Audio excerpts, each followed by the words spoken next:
Hello students, I welcome you on your very own YouTube channel, Manoj Jangir classes. आज की class में हम लोग डिस्कस करने वाले हैं one of the method of measurement of national income, that is income method. Value addition method हम लोग ऑलरेडी कर चुके हैं। इनकम मेथड की हम लोग आज बात करेंगे। And whenever we talk about income method, तो इनकम मेथड की अगर हम बात करें तो वैसे तो बहुत ज्यादा ये इनकम मेथड के नाम से ही जाना जाता है, but we also call it factor payment method. इसको फैक्टर पेमेंट मेथड भी बोला जाता है, और बहुत रेयरली ही आपने कभी सुना होगा ये वाला नाम भी, डिस्ट्रीब्यूटिव शेयर मेथड भी इसको कहा जाता है। ये इंपॉर्टेंट नहीं है कि इसको क्या क्या बोला जाता है, क्योंकि ये कभी आपसे एग्जाम में पूछा नहीं जाएगा, बट यहाँ पर ये जरूर इंपॉर्टेंट है that when you add up the components of income method, then which national income aggregate you will get. So when you will add up, when you will sum up the components of income method, you will get NDPFC. You will get NDPFC, and then after the the further treatment you can give to this national income aggregate, and you can find out some other things. अगर हम सबसे पहले बात करें income method की, तो income method को हम लोग स्टार्ट करने से पहले मैं आपको बता दूं कि फैक्टर इनकम से जो हम भी फैक्टर्स ऑफ प्रोडक्शन से हम जो भी जनरेट करते हैं वो हम इनकम मेथड के अंदर इंक्लूड करते हैं। सो यहाँ पर सबसे पहली चीज आती है कि हमारे पास जो पहला फैक्टर आता है, आप लोग इसे ना लिखें, आप लोग इसे समझने के पॉइंट ऑफ व्यू से रखें। पहला फैक्टर आता है हमारा लेबर, देन आता है हमारा लैंड, लेबर ऑलरेडी इंक्लूड कर चुके हैं, तो capital, land, labour, capital and entrepreneur. तो ये सारे के सारे फैक्टर्स ऑफ प्रोडक्शन हमारे पास आ गए हैं। अब अगर मैं बोलूं थर्ड पॉइंट की हम लोग बात करेंगे। अब अगर यहां पर हम डिस्कस करें, अगर मैं फर्स्ट पॉइंट की बात करूं यहां पर, तो हमारे पास जो सबसे पहला पॉइंट आता है लेबर के अंदर, अगर हम बात करें, सो जो सबसे पहला पॉइंट है हेड ऑफ द फैमिली, जिसे हम बोल सकते हैं that is what we call COE। Head of the family है, इसको बोलते हैं कॉम्पनसेशन ऑफ एम्प्लॉइज।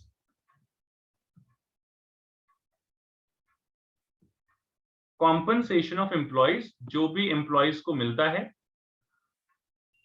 लेबर को प्रोवाइड करने के बाद, that is what we call COE, compensation of employees. जो भी प्रोडक्टिव सर्विसेज लेबर प्रोवाइड करती है और उसके बाद में इनको मिलता है। सो यहाँ पर काफी सारी चीजें, इसके सब पार्ट्स भी आते हैं, बट अभी हम सब पार्ट्स की बात नहीं करेंगे। और लैंड, कैपिटल और एंटरप्रेन्योर से, इससे जो हमें मिलता है that is what we call operating surplus.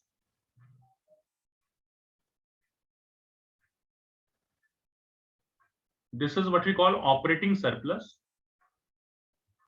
COE, operating surplus. और एक और यहां पर हेडिंग आती है mixed income of self employed. Discuss करेंगे क्या होता है।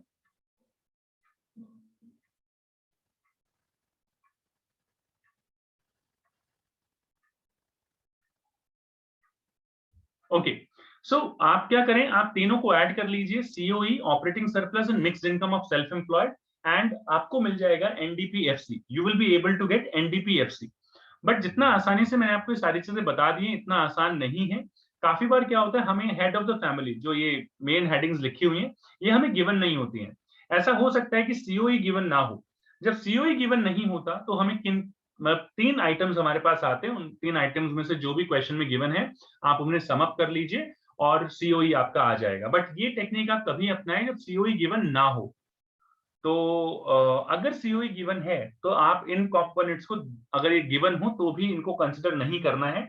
इट इज जस्ट लाइक कि मान लीजिए एक फैमिली है जिसमें मिस्टर शर्मा है, और मिस्टर शर्मा के जो है वो तीन बच्चे हैं। एक का नाम है A, एक का नाम है B, एक का नाम है C।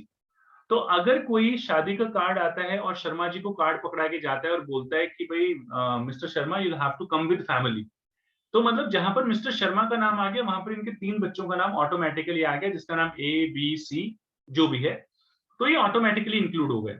लेकिन अगर मिस्टर शर्मा अवेलेबल नहीं है, या अगर मिस्टर शर्मा को आपने नहीं बोला, तो आपको हर एक आइटम को इंडिविजुअली बोलना पड़ेगा कि भाई आपको मैरिज अटेंड करनी है, जो भी है। तो माय पॉइंट इज कि अगर कॉम्पनसेशन ऑफ एम्प्लॉइज है तो ये शर्मा जी हैं यहाँ पर हमारे हेड ऑफ द फैमिली, अगर ऑपरेटिंग सरप्लस है तो ये हमारे शर्मा जी हैं हेड ऑफ द फैमिली, और इनके जो सब पार्ट्स होते हैं वो ऑलरेडी इनमें इंक्लूड होते हैं। तो अगर शर्मा जी गिवन नहीं है तो फिर एबीसी के पास जाएंगे। तो सबसे पहले यहाँ पर बात कर लेते हैं सीओई के क्या क्या कंपोनेंट्स है। वैसे इस कॉम्पनसेशन ऑफ एम्प्लॉइज को इमोल्यूमेंट्स ऑफ एम्प्लॉइज भी बोला जाता है। 5%, 2% कुछ क्वेश्चन ऐसे हो सकते हैं जहां पर इसको इमोल्यूमेंट्स ऑफ एम्प्लॉइज भी बोला जाता है, तो उसका ध्यान रखिएगा। यहाँ पर सबसे पहले हमारे पास बात आती है कि जब हम यहाँ पे इसके सब पार्ट्स की बात करें तो that is what we call wages and salaries in cash. आप पहली चीज सैलरीज इन कैश, कैश में जो आपको मिलता है, तो यहाँ पर जो भी वेजेस मिलते हैं, सैलरीज मिलती हैं, बोनस मिलता है, डियरनेस अलाउंसेस आपके मिलते हैं, कोई कमीशन मिलता है, everything will be a part of wages and salary in cash. So whatever you are getting in form of cash that would be called as wages and salaries in cash. Exam में ये point आपको given हो सकता है या wages and salaries भी given हो सकता है। दूसरा पॉइंट यहां पर आता है wages and salaries in kind, wages and salaries in kind. Kind यानी कैश में ना मिलके और किसी फॉर्म में मिल रहा है। फॉर एग्जाम्पल मैं मेरे बेटे को जिस स्कूल में मैं पढ़ाता हूं, मैं मेरे बेटे को उसी में एडमिट करता हूं, तो मुझे ट्यूशन फी में 50% कंसेशन मिलता है। सो it is also like compensation of employees in kind. ये काइंड की फॉर्म में है। मान लो मेरा स्कूल मुझे जो है अकोमोडेशन फैसिलिटी प्रोवाइड करता है, मान लीजिए मुझे जो है ट्रांसपोर्ट फैसिलिटी प्रोवाइड करता है, तो ये भी एक तरीके से कॉम्पनसेशन ऑफ एम्प्लॉइज का पार्ट होगा, बट ये मुझे कैश की फॉर्म में ना मिलके यहाँ पर काइंड की फॉर्म में मिल रहा है। तो ये सारी चीजें भी आती हैं, जैसे कि रेंट फ्री होम की बात हो गई, फ्री कार हो गया, फ्री मेडिकल फैसिलिटीज हो गई, फ्री एजुकेशनल फैसिलिटीज हो गई, इस तरीके की चीजें, तो वो यहाँ पर आएंगी। थर्ड पॉइंट जो आएगा यहाँ पर आपका दैट वुड बी, ये काफी डाइसी है, आप इसको याद रखें जरूर। यहाँ पर आता है employers contribution to social security schemes. SSS लिख सकते हैं वैसे यहाँ पर, but I would just like to erase it. ये आ गया employers contribution to social security schemes, ये आ जाएगा। अब यहां पर जो भी आपके बेसिकली प्रोविडेंट फंड से रिलेटेड चीजें हो गई, प्रोविडेंट फंड PF ही लिख रहा हूं मैं, इसके अलावा ग्रेचुटी जैसी चीजें आ गई जो रिटायरमेंट पे मिलती है, ग्रेचुटी जैसी चीजें आ गई यहां पर। इसके अलावा कोई लेबर वेलफेयर फंड्स वगैरह आ गए, तो सेफ्टी फंड आ गया कोई, या security of life of the employees, या कोई इंश्योरेंस फैसिलिटी वगैरह आ गई। तो ये सारी की सारी चीजें आपके आती हैं employers contribution to social security schemes. तो ये जो है वो आपका ये तीन आइटम्स जो है, अगर सीओई आपको गिवन नहीं है तो ये तीन आइटम्स लेने हैं। इफ सीओई इज गिवन और ये तीनों भी गिवन है तो आपको सिर्फ सीओई पे फोकस करना है, यानी कि compensation of employees, COE compensation of employees पे फोकस करना है, दैट्स ऑल। इसके बाद बात कर लेते हैं ऑपरेटिंग सरप्लस की। ऑपरेटिंग सरप्लस की अगर हम बात करें तो operating surplus in most of the questions ऐसा होगा कि आपको ऑपरेटिंग सरप्लस जो है वो गिवन नहीं होगा, डायरेक्टली गिवन नहीं होगा। अगर इजी क्वेश्चन नहीं है तो आपको डायरेक्टली कभी भी गिवन नहीं होगा। तो in that case what will be given to you, आपको तीन चीजें गिवन होंगी। लैंड की अगर मैं बात करूं तो रेंट, कैपिटल की अगर मैं बात करूं तो कैपिटल के बदले आपको इंटरेस्ट मिलता है, आपने 9th-10th क्लास से पढ़ते हुए आ रहे हैं आप। It is a factor income basically, जो फैक्टर्स ऑफ प्रोडक्शन के अगेंस्ट मिलती है, इन कंसिडरेशन मिलती है, एंड देन प्रॉफिट। तो अगर operating surplus is not given to you, again main head जो है फैमिली का गिवन नहीं है, तो देखिए कि हर एक बच्चे को अलग अलग जाके बताना पड़ेगा। तो यहां पर एक चीज मैं लिखना चाहूंगा, रेंट एंड रॉयल्टी, ये दो चीजें आती है। Royalty is a dicey thing, मैं फिर कहूंगा, जैसे यहां पर मैंने बताया कि एम्प्लॉयर्स कंट्रीब्यूशन होता है, काफी बार क्वेश्चन में आपको एम्प्लॉइज कंट्रीब्यूशन भी गिवन होता है, तो इसको आपको ध्यान रखना पड़ेगा। इसी तरीके से रॉयल्टी की अगर हम लोग बात करें तो रॉयल्टी में आपको एक चीज ध्यान रखनी पड़ेगी, ये मैं हाईलाइट कर देता हूं इसे, अगर हाँ हो पा रहा है ये हाईलाइट। इसका ध्यान रखें। और यहाँ पर ये रॉयल्टी का ध्यान रखें। रॉयल्टी में क्या होता है, ज्यादातर क्वेश्चंस में रॉयल्टी गिवन नहीं होती है, बट अगर गिवन है तो बच्चे, क्योंकि रेंट रेंट रेंट आपने 100 क्वेश्चंस अगर गिवन है तो 90 क्वेश्चंस में आपको रेंट ही गिवन है सिर्फ। तो रेंट ही गिवन है तो आपको एक हैबिट हो जाती है कि भाई रेंट ही इंक्लूड होगा, बट यहाँ पर जो पूरी टर्म होती है that is rent and royalty. तो basically rent is that part of national income which arises from the ownership of land and building. जो आपके एसेट्स होते हैं, लैंड एंड बिल्डिंग वगैरह होते हैं, उनके बदले में आपको मिलता है। तो यहाँ पर जो है रेंटल इनकम आती है बेसिकली यहाँ पर, और इम्प्यूटेड रेंट की वैल्यू भी आती है। मान लीजिए आप अपनी खुद की बिल्डिंग में खुद रह रहे हैं, या खुद की प्रॉपर्टी को यूज कर रहे हैं खुद के किसी काम के लिए, तो वो सारी चीजें आएंगी। रॉयल्टी का मतलब होता है it is the income received for granting leasing rights of sub soil assets. जैसे कि मान लीजिए कोल वगैरह या आयरन ओर वगैरह या नेचुरल गैस वगैरह की, इनकी जो है आपके पास ऑनरशिप है और आपने किसी को राइट्स दिए हैं उस चीज को माइन करने के या इस तरीके के, तो वो चीज यहाँ पर आती है कि आपने किसी को राइट दिए हैं कॉन्ट्रैक्टर्स वगैरह को, तो वो आपको रॉयल्टी देंगे बदले में। तो ये उस चीज के बदले में मिलती है। इंटरेस्ट आपको पता ही है क्या होता है, इंटरेस्ट इज कैपिटल के बदले में मिलता है। प्रॉफिट आपको पता ही है। तो यहाँ पर रॉयल्टी को आपको ढंग से समझना पड़ेगा, उस पर ध्यान देना पड़ेगा। यहाँ पर एक और पॉइंट आ जाता है फिर उसके बाद में, काफी बार आपको प्रॉफिट गिवन नहीं होता क्वेश्चन में। अगर प्रॉफिट गिवन है, सबसे पहली चीज ऑपरेटिंग सरप्लस अगर गिवन है, इसको ले लीजिए। ऑपरेटिंग सरप्लस गिवन नहीं है तो rent, interest and profit, PRI, इसको ढूंढिए। अगर प्रॉफिट गिवन नहीं है, देखिए गिवन नहीं है तो ये सारी चीजें करनी है, वरना तो काम चल जाएगा। अगर ऑपरेटिंग सरप्लस भी गिवन है, रेंट, इंटरेस्ट एंड प्रॉफिट भी गिवन है, बाकी सारी चीजें भी गिवन, आप ऑपरेटिंग सरप्लस को ही इंपॉर्टेंस देंगे। तो यहाँ पर मैं इसको छोटा सा एक छोटी सी मैंने याद रखने के लिए पॉइंट बनाया कि यूपी में सीटी बजाई तो डंडे पड़ेंगे, इस तरीके से। तो इनको एक्सप्लेन कर लेते हैं कि यूपी CTD क्या है ये। तो ये आ गया, यूपी का मतलब आ गया भाई अनडिस्ट्रीब्यूटेड प्रॉफिट्स। ये लिख दीजिए आप, अनडिस्ट्रीब्यूटेड प्रॉफिट्स। तो ये आ गया यूपी, अनडिस्ट्रीब्यूटेड प्रॉफिट्स, या फिर प्रॉफिट्स, ये आ जाएगा रिटेन्ड अर्निंग्स। रिटेन्ड, अलग अलग नाम है इसके, retained earnings, savings of corporate sector ऐसा भी बोलते हैं, आप लिख लीजिए, सेविंग्स ऑफ कॉर्पोरेट सेक्टर भी बोलते हैं इसको। इसके अलावा इसको जो है सेविंग्स ऑफ प्राइवेट सेक्टर भी बोला जाता है, रिजर्व्स एंड सरप्लस भी बोला जाता है इसको, सेविंग्स ऑफ डिपार्टमेंटल एंटरप्राइजेस भी बोला जाता है। तो ये बहुत सारी टर्म्स है। अनडिस्ट्रीब्यूटेड प्रॉफिट्स, रिटेन्ड अर्निंग्स बहुत ज्यादा यूज होती है। Savings of private sector slash corporate sector, ये कुछ टर्म्स हैं जो बहुत ज्यादा यूज होते हैं यूपी के लिए, अनडिस्ट्रीब्यूटेड प्रॉफिट्स के लिए। सीटी का मतलब एक ही नाम होता है भाई, इसको एक ही नाम होता है इसका, that's what we call corporate tax. Corporate tax and D stands for dividend. अगर आप कॉमर्स के बच्चे हैं तो आपको पता ही होगा कि प्रॉफिट 3 पार्ट्स में डिवाइड होता है। पहला आपको टैक्स पे करना पड़ता है विच इज कॉर्पोरेट टैक्स। जो शेयर बच जाता है उसमें कुछ आप डिविडेंड दे सकते हैं, या पूरा डिविडेंड दे सकते हैं, या फिर कुछ आप प्रॉफिट रख सकते हैं और बाकी का डिविडेंड की फॉर्म में दे सकते हैं। This is how the things work. अब यहाँ पर क्या होता है, एक चीज आप समझ लीजिए भाई, आप मतलब पूछ सकते हैं कि सर यहाँ पर आपने क्या किया। मिक्स्ड इनकम में बेसिकली होता क्या है कि यहाँ पर land, labour, capital and entrepreneur सभी एक पर्सन का होता है, और सारी की सारी चीजें, जैसे मान लीजिए मनोज सर का कोचिंग इंस्टीट्यूट है, मनोज सर की ही लैंड है, मनोज सर ही पढ़ा रहे हैं, मनोज सर ही मैनेज कर रहे हैं, मनोज सर ही सारा काम कर रहे हैं वहां का। तो it will be basically mixed income. Mixed income की कैटेगरी में आएगा। Mixed income of self employed बोला जाता है इसको। Mixed income of self employed, जैसे कि फार्मर्स हो गए, वो खुद की लैंड है, सारे फैक्टर्स खुद के हैं, कैपिटल खुद की है, लैंड खुद की है, एंटरप्रेन्योर खुद का है, बार्बर वगैरह हो गए, शॉप भी मान लीजिए खुद की है, खुद ही कटिंग वगैरह करते हैं, मेहनत भी खुद करते हैं, जो भी सारी चीजें हैं।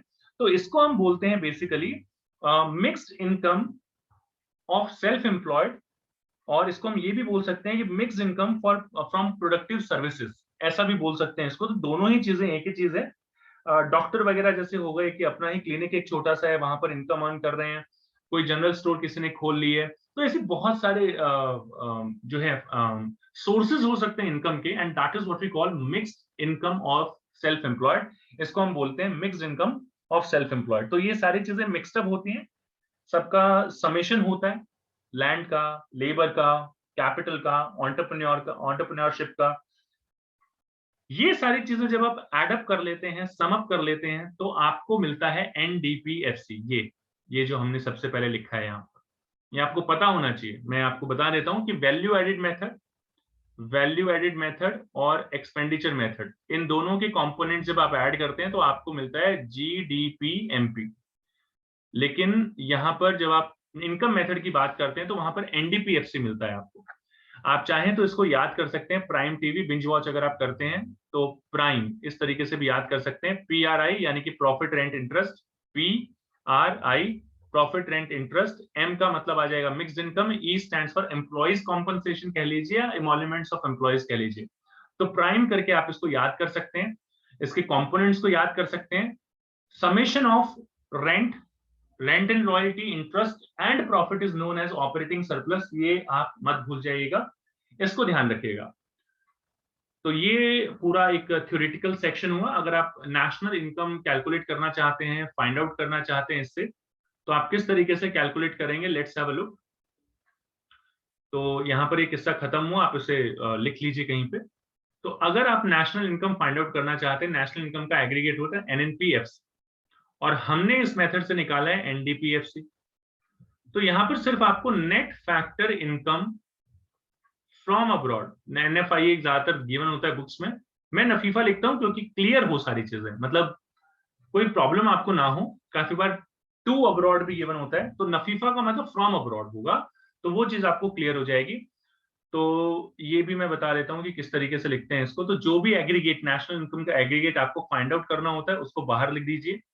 उसके अलावा जो भी एग्रीगेट आपको गिवन होता है उसको इक्वल टू का साइन लगा के यहाँ लिख दीजिए, और जो भी उसमें एडजस्टमेंट्स होनी होती हैं वो एडजस्टमेंट्स यहाँ लिख दीजिए। बाय डिफॉल्ट यहाँ पर एक ही एडजस्टमेंट है जो है नफीफा, यानी कि net factor income from abroad. So this is how you can solve these kind of questions.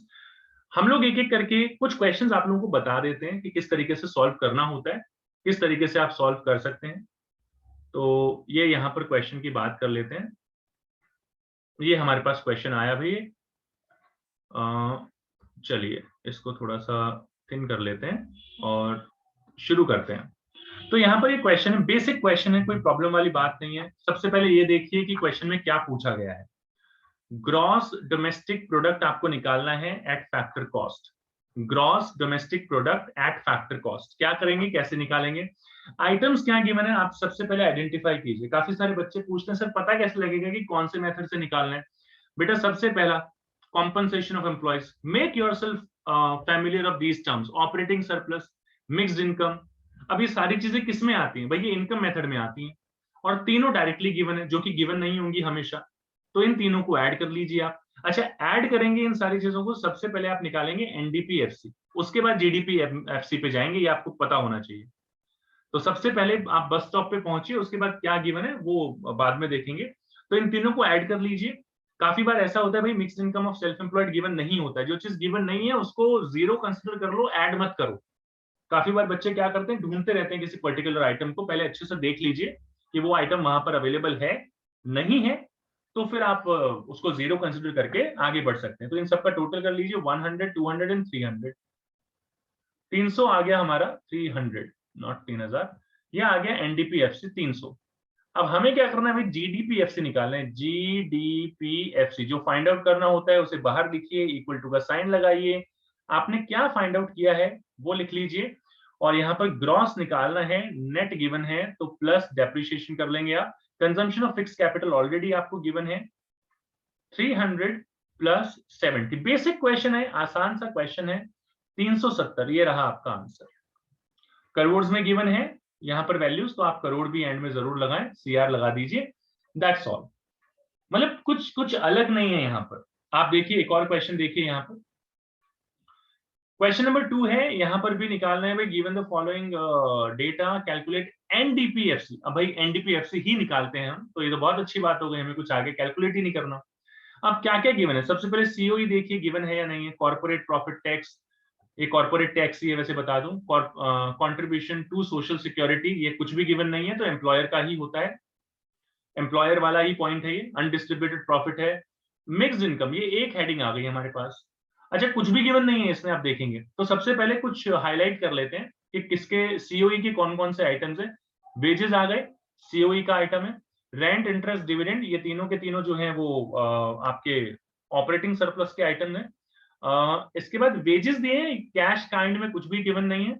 Contribution to social security schemes given है, तो ये ऐड कर लेंगे। कुछ भी गिवन नहीं है, मतलब एम्प्लॉयर का ही है। यहां पर देख लेते हैं भाई, रेंट आपका ऑपरेटिंग सरप्लस का पार्ट है, इंटरेस्ट आपके ऑपरेटिंग सरप्लस का पार्ट है। अब प्रॉफिट गिवन नहीं है आपको, यहां पर आप देखेंगे तो यूपी में सीटी बजाए तो डंडे पड़ेंगे, यूपी, सीटी और डी यानी कि डंडे, तो इनको ऐड कर लीजिए। मिक्स्ड इनकम सेपरेटली आपको गिवन नहीं है, तो इन शॉर्ट सारे आइटम्स को आपने ऐड कर लेना है।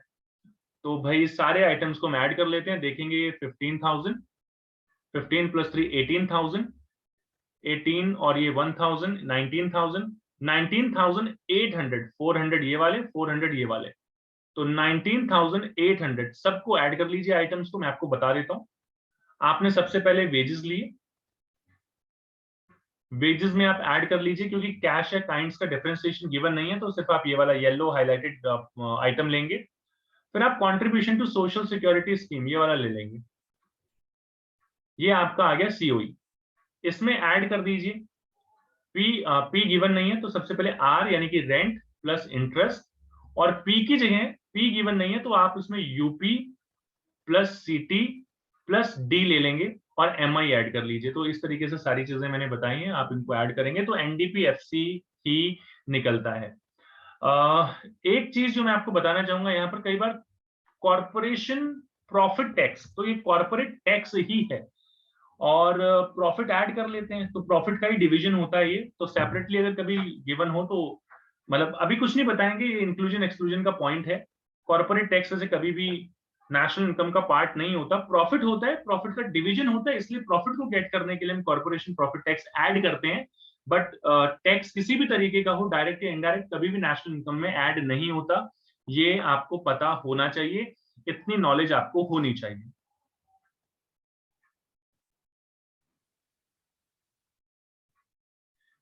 ये क्वेश्चन बिल्कुल स्ट्रेट है, यहाँ पर एनएनपी एमपी निकालना है, तो एनडीपीएफसी आपका निकलेगा। कंपैरिजन कीजिएगा, एनएफआईए और एनआईटी, ये दो आइटम्स आप ऐड कर लेंगे। एनआईटी यानी कि नेट इनडायरेक्ट टैक्सेस, ये आप डिफरेंस निकाल के कर सकते हैं। डेप्रिसिएशन गिवन है, तो यहाँ पर भी सारे के सारे आइटम्स डायरेक्टली गिवन है, तो इन तीनों को ऐड करके आप निकाल लेंगे।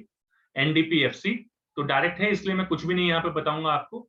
इस क्वेश्चन में एक चीज है, अगर आप इसका स्क्रीनशॉट लेके इसे सॉल्व कर सकते हैं। वैसे यहाँ तक आपको अगर वीडियो अच्छा लगा तो लाइक जरूर करें, वीडियो को शेयर कर दीजिए दोस्तों के साथ, और उनकी भी थोड़ी नॉलेज इंक्रीज कीजिए, और हमें भी काफी सपोर्ट मिलता है इस तरीके की चीजों से, ज्यादातर बच्चों तक हम पहुंच पाते हैं।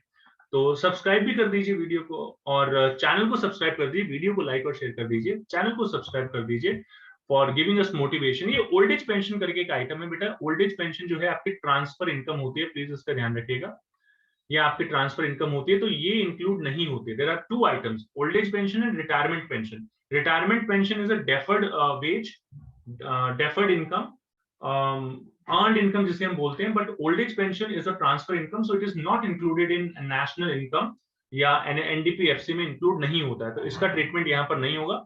वेजेस एंड सैलरीज आपको गिवन है, employers contribution to social security schemes आपको गिवन है। यहाँ पर कैश या काइंड की बात नहीं हुई है। इसके बाद यहाँ पर आपको ऑपरेटिंग सरप्लस डायरेक्टली गिवन है। अब यहाँ पर ऑपरेटिंग सरप्लस अगर आपको डायरेक्टली गिवन है, तो यहाँ पर ये जो डिविडेंड है, ये इसकी कोई इंपॉर्टेंस नहीं है, जस्ट इग्नोर इट। प्रॉफिट भी है यहाँ पर, इग्नोर इट, क्योंकि आपको operating surplus head of the family already given है। तो ये कुछ छोटी सी चीजें थी आपको बताने वाली। एक और क्वेश्चन है मेरे पास आपके लिए यहाँ पर, लेट मी सी अगर मुझे वो आइटम मिल पाता है यहाँ पर, wages and salaries net domestic. अच्छा, यहाँ पर देखिए, ये पूरा क्वेश्चन नहीं करवाऊंगा मैं आपको, आप ट्राई कीजिए, आंसर्स ऑलरेडी लिखे हुए हैं। कोई प्रॉब्लम आती है आप कमेंट सेक्शन में कमेंट करके पूछ सकते हैं, हर एक कमेंट को मैं रीड करता हूँ, रिप्लाई भी जरूर देता हूँ। तो बदले में या तो मैं आपको एक्सप्लेन कर दूंगा, या फिर वो सारी की सारी चीजें एक वीडियो, नया वीडियो आपके साथ शेयर कर दूंगा, जिसमें मैंने ये सारी चीजें डिटेल में एक्सप्लेन की हैं, तो उससे समझ सकते हैं। अब यहाँ पर देखिए कुछ कई बार इस तरीके के आइटम्स गिवन होते हैं कि आपको an net capital formation given है और ग्रॉस कैपिटल फॉर्मेशन गिवन है। आई डोंट नो यहाँ पर डेप्रिसिएशन का काम आएगा या नहीं आएगा, आई होप सो नहीं आएगा, बट यहाँ पर इन दोनों आइटम्स को कंपेयर करके आप डेप्रिसिएशन कैलकुलेट कर सकते हैं। अगर ये GCF माइनस NCF यानी कि 120 में से 100 लेस कर दीजिए, 20 जो वैल्यू आएगी that would be your depreciation. इस तरीके के आइटम्स के लिए रेडी रहिए। काफी बार आपको आइटम्स ऐसे गिवन होते हैं रेंट एंड इंटरेस्ट, तो कोई प्रॉब्लम वाली बात नहीं है, कंबाइंड वैल्यू गिवन है, ले लीजिए। Question number 6 is very important. यहाँ पर रॉयल्टी गिवन है, आपने ऊपर से किसी भी क्वेश्चन में रॉयल्टी नहीं देखी होगी, ये आई है या गिवन है। तो इफ रॉयल्टी इज गिवन तो रेंट में it will be separately included. तो रेंट एंड रॉयल्टी जो पूरा वैल्यू आएगी that will be 15 instead of 10। काफी सारे बच्चे इसको स्किप कर देते हैं, रॉयल्टी को इंक्लूड नहीं करते हैं, तो that should be included basically. तो आप इन सारी चीजों को इंक्लूड कीजिए। बाकी इस तरीके की काफी सारे क्वेश्चंस हैं, आपकी बुक जो भी आप पढ़ रहे हैं, जिस भी बुक से आप पढ़ रहे हैं उसमें से क्वेश्चंस को गो थ्रू कीजिए, समझिए। हर एक क्वेश्चन में नई नई चीज होती है, कुछ ना कुछ नया गिवन होता है। So keep on solving such kind of questions. I just want to say one thing कि आजकल ना कुछ इस तरीके के CBSE मिसिंग वैल्यू के क्वेश्चंस देने लग गया है, तो उनको भी आप जरूर ट्राई कीजिए। Let me show you. जैसे यहाँ देखिए, ये अभी लेटेस्ट क्वेश्चन है जिसमें आपको गिवन है कि मिक्स्ड इनकम कैलकुलेट करनी है। ये कुछ आइटम्स गिवन है आपको, तो इसमें मिक्स्ड इनकम कैलकुलेट करनी है, नेशनल इनकम भी कैलकुलेट करनी है। तो इस तरीके के रिवर्स कैलकुलेशन के क्वेश्चंस भी आपको गिवन हो सकते हैं। Be ready for such kind of things. कोई ना कोई एक आइटम गिवन होगा यहाँ पर आपको, तो इस तरीके की चीजों के लिए भी रेडी रहिए। देन ये देखिए एक और क्वेश्चन मैं आपको दिखाता हूँ यहाँ पर। This is the end, just a minute. So काफी इस तरीके के क्वेश्चंस आजकल बहुत पॉपुलर हो रहे हैं, जिसमें कुछ ये देखिए, जैसे कि यहाँ पर रेंट मिसिंग है, रेंट कैलकुलेट करना है आपको। यहाँ पर कुछ ऐसा नहीं है, क्वेश्चन ऊपर है। नेशनल कॉम्पनसेशन ऑफ एम्प्लॉयज, यहाँ पर इस वाले क्वेश्चन में कॉम्पनसेशन ऑफ एम्प्लॉयज निकालना है। ये 2019 के अराउंड के क्वेश्चन है ये, जिसमें इस तरीके की मिसिंग वैल्यूज पूछी गई हैं। आप देख सकते हैं यहाँ पर, जस्ट अ मिनट, ये देखिए आप, वेजेस एंड सैलरीज पूछा गया है यहाँ पर। तो इस तरीके के क्वेश्चंस काफी आ रहे हैं, तो be ready for such kind of things. Operating surplus पूछ लिया गया है। तो ये कुछ रिवर्स क्वेश्चन, रिवर्स कैलकुलेशन के क्वेश्चंस भी आजकल आ गए हैं। इनको अच्छे से प्रैक्टिस कीजिए, क्योंकि CBSE के आजकल एक फेवरेट क्वेश्चंस बन गए हैं। तो यही चीजें थी कुछ कुछ जो आपको बता सकता हूँ इस पूरे वीडियो में। क्वेश्चंस तो इस तरीके से हैं कि जितने ज्यादा क्वेश्चंस आप सॉल्व करेंगे उतनी ज्यादा चीजें आपको समझ में आएंगी। So this is it for your today's class. मिलते हैं आपसे नेक्स्ट क्लास में। Till then take care and good bye. यहाँ पर आपको और भी रिलेटेड वीडियोस मिल जाएंगे कार्ड सेक्शन में, अदरवाइज नीचे डिस्क्रिप्शन में आप जाकर चेक कर सकते हैं। Most important questions of macro economics के वीडियोस हर एक यूनिट पर अवेलेबल हैं। इसके अलावा IED की videos, most important questions of IED, project work, a lot of things are available there. Just go and check the description. This is it for your today's video. Thank you so much for watching this, and see you in your next class, all of you. Thank you so much for watching this video.